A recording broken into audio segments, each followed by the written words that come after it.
جب ریان کا رشتہ میرے بھائیوں نے رد کیا تو اس نے ہمت نہ ہاری، اس نے امی سے رابطہ رکھا اور یوں ہمارے گھر کی دہلیز پر اتنی بار اماں کے قدموں میں حاضری دی کہ بالآخر میری ماں نے منت سماجت سے بابا جان سے منوا لیا۔ بظاہر اس رشتے میں کوئی خرابی نہ تھی، سوائے اس اعتراض کے کہ ریان کے ماں باپ اس شادی میں شامل نہ ہو سکتے تھے۔ وہ اپنے طور ٹھکانے سے باہر نہ نکلتے تھے۔ بڑے شہروں کی لڑکیاں ان کی نظروں میں آزاد خیال تھیں، جو دیہات کی بہو بننے کے قابل نہ تھیں۔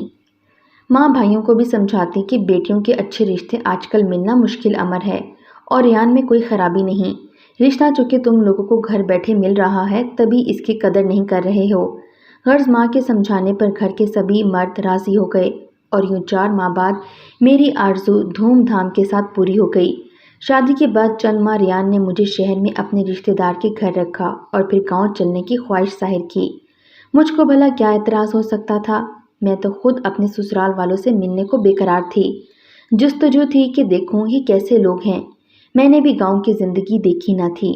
سرسبز و شاداب کھیت، گنگناتی ندیاں اور بلندیوں پر سے گرنے والے جھرنوں کا ترنم، دریا کی لہروں سے پھوٹتی موسیقی اور دیہات کے بارے میں ایسے ہی دل فریب حکایتیں اور پر لطف مناظر کتابوں میں پڑھے تھے یا فلموں میں یہ سب دیکھا تھا۔ جب جیون ساتھی نے خود اس ان دیکھی جنت کو دکھانے کی پیشکش کی تو دل بیلیوں اچھل گیا۔ شادی کے بعد پہلی بار سسرال جا رہی تھی، دل خوفزدہ بھی تھا کہ یہ لوگ شادی میں نہ آئے تھے، خدا جانے اب کیسا سواگت ہو اور کیسے پیش آئیں۔ سنا تھا کہ دیہاتی محبت والے اور سیدھے سادے ہوتے ہیں، مگر ایک اندیشہ تھا کہ وہ بہو کے روپ میں ایک شہری لڑکی کو قبول کر لیں گے بھی یا نہیں۔ ان کو یہ دکھ تو ہوگا کہ اپنے ہاتھوں بیٹوں کے سر پر سہرا نہ سجا پائے۔ اپنے اس خدشے کا ذکر ریان سے کیا تو وہ ہنس دیے، کہا پاگل ہو گئی ہو، میرے بابا جان بہت مہربان اور اچھے انسان ہیں اور یہ شادی میں نے ان سے اجازت لیے بغیر نہیں کی۔ وہ کراچی آنے سے معذور تھے، ضعیف اور بڑھاپے کی وجہ سے ہماری شادی میں شرکت نہ کر سکے، مگر وہ ہم سے ناراض نہیں رہ سکتے۔ وہ تم جیسی پڑھی لکھی چاند جیسی بہو کو پا کر نہال ہو جائیں گے۔ غرض کتنی ہی دیر تک وہ اپنے والد کی دلچسپ باتیں بتاتے رہے اور میں ان کی باتوں میں کھو گئی۔ اسی ہفتے وہ مجھے لے کر اپنے آبائی قصبے پہنچے۔ گاؤں کے دستور کے مطابق انہوں نے مجھے سر سے پیر تک خود کو ایک بڑی سی چادر میں ڈھانپنے کو کہا تھا اور میں نے ریان کے حکم کی تعمیل بھی کی تھی۔ ہم گاؤں پہنچے۔ یہ 500-600 کچے پکے مکانات پر مشتمل ایک آبادی تھی جس کے اطراف میں کھیت ہی کھیت تھے۔ اس علاقے میں میرے سسر اور شوہر کی دھاک بیٹھی ہوئی تھی۔ راستے میں جو بھی ملا اس نے ادب سے جھک کر ریان کو سلام کیا اور نیاز مندی سے خیریت پوچھی۔ نیم پختہ سڑک پر کافی دور سفر کرنے کے بعد بالآخر کھیتوں کے درمیان سرخ پتہ اینٹوں سے بنے ایک بڑے سے مضبوط گھر کے سامنے ہمارا تانگا جا رکا۔ وسیع ڈیوڑی پار کر کے ابھی ہم اندر پہنچ بھی نہ پائے تھے کہ ہماری آمد کی خبر ہر طرف پھیل گئی۔ ادھر ادھر کے گھروں سے لوگ نکل پڑے۔ ریان بھائی آ گئے کا نعرہ ہر زبان پر تھا۔ ریان مجھ کو ساتھ لیے سیدھے اپنے بابا جان کے کمرے میں گئے۔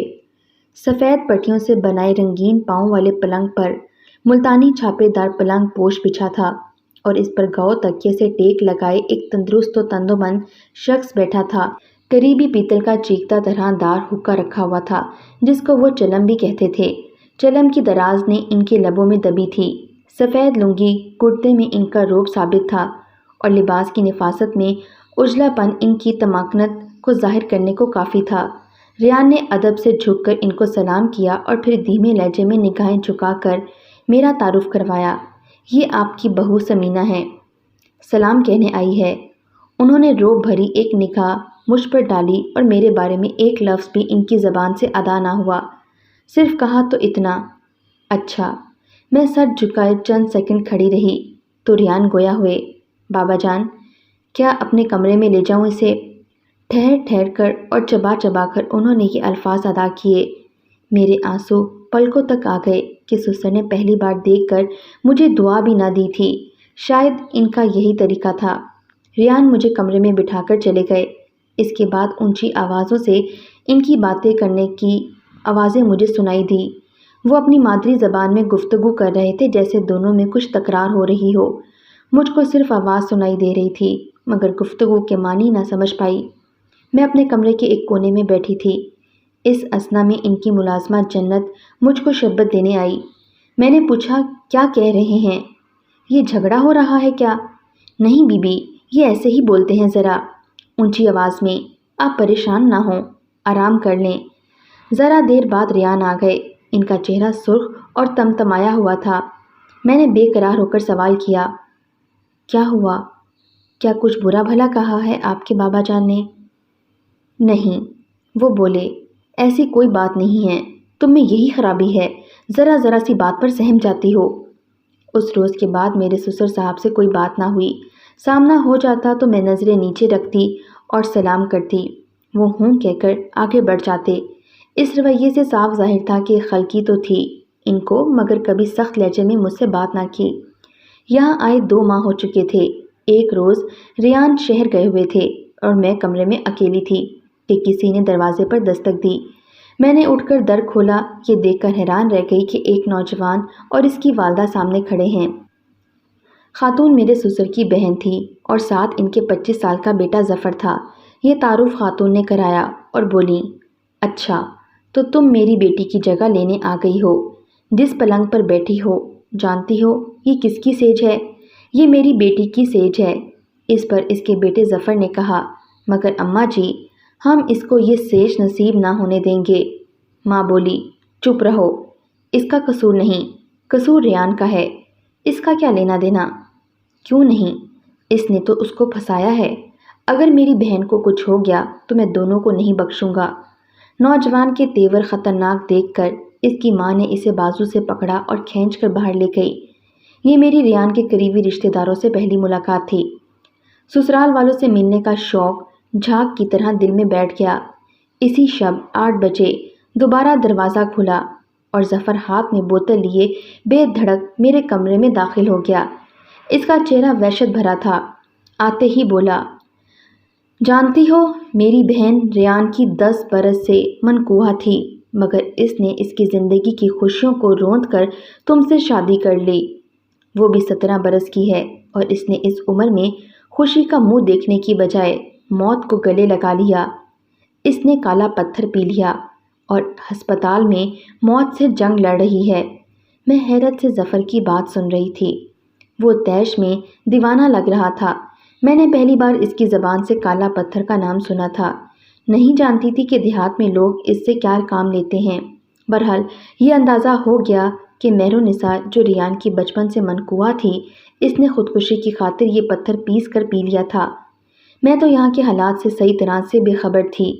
کیا معلوم تھا کہ ریان کی منگیتر اس کی پھپھو کی بیٹی ہے، اور جب وہ 7 سال کی تھی اس کی منگنی ہوئی تھی اور 2 سال قبل اس کا نکاح ہو گیا تھا۔ رخصتی باقی تھی کہ ریان نے مجھ سے شادی کر لی۔ اس وجہ سے اس لڑکی نے کالا پتھر پی لیا اور ہسپتال میں آخری سانسیں لے رہی تھی۔ اف میرے خدا، میرے تو پیروں تلے سے زمین نکل گئی جب ظفر نے یہ بتایا۔ میں نے کہا، بھائی صاحب مجھے کچھ معلوم نہ تھا، ریان نے یہ سب نہیں بتایا ورنہ میں کبھی اس سے شادی نہ کرتی۔ مگر وہ جیسے میری آواز ہی نہیں سن رہا تھا۔ اس نے فوراً پیچھے مڑ کر کمرے کی چٹنی چڑھائی اور یوں میری جانب بڑھا جیسے کوئی شکاری شکار کی طرف بڑھتا ہے۔ میں پیچھے ہٹ گئی، دیوار سے جا لگی۔ مجھے اپنے بچاؤ کی کوئی صورت نظر نہیں آ رہی تھی۔ تبھی پاس پڑے میز پر رکھی چیزیں میں نے اٹھا کر اس کو مارنا شروع کر دیں۔ پاؤڈر کا ڈبہ، شیشے کا گلدان، جو بھی تھا تاک کر مارا۔ گلدان اس کے ہاتھ میں پکڑی بوتل کو جا لگا اور بوتل میں بھرا سیال اچھل کر ظفر کے منہ اور آنکھوں پر گر گیا۔ اس کا چہرہ، بازو، قمیض، سب پر وہ سیال گر گیا۔ اتنے میں سسر صاحب دوڑے آئے اور دروازہ پیٹنا شروع کیا، کیونکہ جنت دیکھ چکی تھی کہ ظفر تیزاب کی بوتل لیے کمرے میں گھسا ہے۔ ملازمائیں بھی دوڑی آ گئی تھیں۔ اتنے میں ریان بھی آ پہنچے اور ظفر کو قابو کیا۔ تیزاب جو وہ مجھ پر انڈیلنے آیا تھا خود اسی میں نہا گیا تھا۔ وہ بری طرح سے جھلس گیا تھا، پھر تکلیف سے بے ہوش ہو گیا۔ اسے ہسپتال لے گئے۔ حویلی میں شور و غل تھا، نوکر چاکر ادھر ادھر بھاگ رہے تھے۔ نہ جانے کس نے پولیس کو خبر کر دی تھی۔ ڈاکٹر کے ساتھ پولیس بھی آ گئی تھی، جس نے میرا بیان قلم بند کیا۔ اب یہاں رہنا میرے لیے خطرے سے خالی نہ تھا۔ بس میں نے خواہش کی کہ مجھے میرے میکے پہنچا دیا جائے۔ پولیس کی حفاظت میں ہی میں میکے آئی تھی۔ پولیس کو میں نے یہی بیان دیا کہ مجھ پر ظفر تیزاب پھینکنے آئے تھے مگر تعاقب میں دوڑ بھاگے کہ نتیجے میں یہ خود ہی مسیری سے ٹکرا کر گر پڑے۔ چونکہ انہوں نے بوتل کا ڈھکن کھول رکھا تھا لہٰذا تیزاب انہی کے اوپر گر گیا۔ کیس چلا، جانے کیا ہوا، کیسے چلا، کیسے ختم ہو گیا۔ ریان مجھے لینے آئے، میں نہ گئی، بھلا کیوں کر جاتی۔ میرے والد اور بھائی سینہ سپر ہو گئے کہ ایک بار خدا نے ہماری بہن کو بچا لیا ہے، بھیجا تو سسرال والے نہ جانے اس کا کیا حشر کریں گے۔ میں خود بھی وہاں کے لوگوں اور سسرال کے ماحول سے ڈر گئی تھی۔ ریان کی منقوہ بھی بچ گئی تھی لہٰذا وہاں جانے کا مطلب سوتن کو قبول کرنا یا اس کے بھائیوں کے انتقام کا نشانہ بننا تھا۔ دل پر پتھر رکھ کر میں نے ریان کی محبت کو دفن کیا اور والد صاحب کی رضامندی سے طلاق لے لی۔ اس کے بعد دوبارہ ریان کی محبت میں نے شادی نہیں کی۔ لوگ کہتے ہیں کہ حسن بھی دولت ہے جس کو خدا دے، مگر میں سمجھتی ہوں کہ بہت زیادہ خوبصورتی بھی جان کے لیے خطرہ بن جاتی ہے۔ جیسے دولت کے پیچھے لٹیرے لگ جاتے ہیں ویسے ہی اچھی صورت کے پیچھے بھی میلی نگاہیں لٹیرے بن کر پڑتی ہیں۔ سوچئے، خدا نہ خواستہ اس روز اگر ظفر اپنے ارادے میں کامیاب ہو جاتا تو میرے حسن کا کیا حال ہوتا۔ آج بھی آئینہ دیکھتی ہوں تو یہی سوچتی ہوں کہ صد شکر کہ وہ اپنے ارادے میں کامیاب نہ ہوا اور میری صورت بگڑنے سے بچ گئی۔